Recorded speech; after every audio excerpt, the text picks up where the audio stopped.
vas aller prendre les crédits à gauche, à droite, tu vas là, niveau. Tu ne vas pas, tu ne vas pas. De deux, tu ne retournes pas, tes parents ne te voient même pas. On ne sait pas où tu es. Les poissons t'ont dévoré dans l'eau, le désert, tu es couché quelque part au désert là-bas, mort. Tes parents disent mon fils, ma fille est dehors. Putain, vraiment, c'est pas ce qu'ils pensent, qu'il ne faudrait pas que comme ils font, les autres sont pas. Tu sais, la dernière fois, ils disaient à maman qu'il y a un problème. Actuellement, comme le problème de la Libye, là, je lui disais que quand tu as un bateau qui embarque 500 personnes, écoute-moi bien, c'est pertinent, ça que c'est très pertinent, qui embarque 500 personnes. Dans les 500 personnes que ça embarque, même pas 100 personnes arrivent à nous. Et supposons, même 100, disons 100 sont arrivés. Mais les 100 personnes qui sont arrivées là, chacun, à partir d'une personne jusqu'à 100, vont faire sortir. Je dis, chacun, il faut démontrer. Parce que quand tu es entré, tu es ma soeur, hein, et tu as tes camarades. Moi d'abord là, toutes mes connaissances là, je dis, ah ouais, entrer. Là tu comprends. Maintenant, toi, tes camarades aussi, chaque camarade là, elle va dire à ses camarades, sa famille aussi qu'on a vendu. Donc c'est comme ça, ça ici. J'ai fait 3 mois en Libye. C'est difficile. On était livrés à nous-mêmes, on était dans la rue, on nous mettait dans les maisons abandonnées avec des femmes. On était tellement beaucoup. Donc à tout moment, les gars venaient nous chercher, les Libyens, pour aller nous vendre. Les hommes sont vendus en Libye. Aux autres Libyens, pour travailler pour eux. Pour travailler pour eux. Et vous êtes payé pour ce travail? Non, vous n'êtes pas payé. Quand vous finissez les travaux, on vous donne seulement une baguette de pain. On était 360 personnes dans la prison, dans une petite pièce. On était avec des femmes sans lumière, on était tous bourrés dans la même pièce. Et maintenant, chaque jour, les Libyens venaient voir. Ils peuvent choisir au moins 3 à 4 personnes pour aller les vendre. Donc vraiment la prison. Donc à tout moment, les gens s'enfuyaient. Mais moi, j'ai décidé de fuir. Je ne connais pas la Libye, si je fuis, il va aller où? Donc du coup, je suis resté comme ça, jusqu'à ce qu'un jour, on vienne nous dire que c'est aujourd'hui vous allez voyager. Et on est livré à nous-mêmes. On est livré à nous-mêmes. Il n'y a pas d'eau, c'est la mer. On se fait une image, on se fait un rêve de la France, de l'Europe en général. Et ces jeunes-là, moi, Nathalie, qui suis là depuis 27 ans, j'ai rêvé aussi. Et ces jeunes-là, quels rêves ils ont.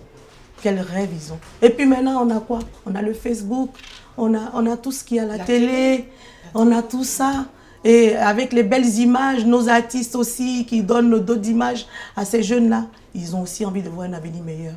Voilà pourquoi est-ce qu'ils sont là. Et je me dis,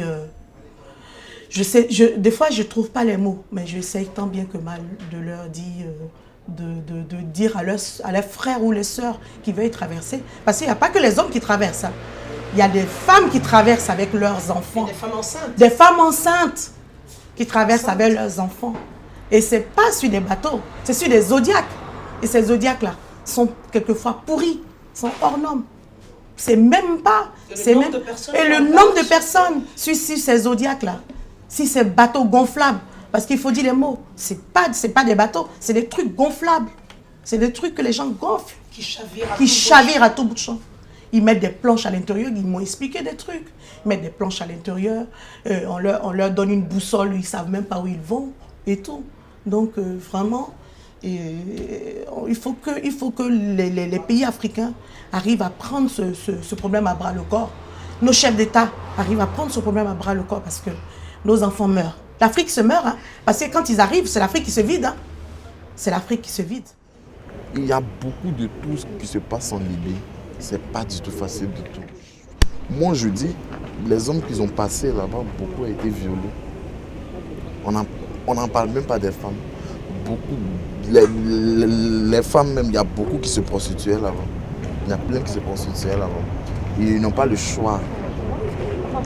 L'arabe peut venir les choisir comme ça, 5, 6. Au moins des dizaines d'arabes qui s'appellent, ils viennent que venir, on va faire le sexe. Ils s'amusent avec les filles. Si moi je savais que la route était comme ça, moi je n'allais pas m'engager du tout. Tu ne peux jamais te révolter. Eux ils sont armés, tu ne peux pas. On est milliers, mais on est dans les pays, on ne peut pas. On ne peut pas. Nous qui sommes ici, quelle image on renvoie à ces jeunes? C'est ça aussi la question. Et de l'autre part, et aussi la télématique. La télé est partout. On considère que l'Europe, c'est l'Eldorado. Donc pour combler son rêve d'homme, il faut venir ici en Europe. Il y a aussi cette question-là. Mais comment y faire face? Je pense que c'est cette question qui est posée ici et là-bas. Ici en Europe, mais aussi au Mali. Je pense qu'il faut poser la bonne question, quoi, le système.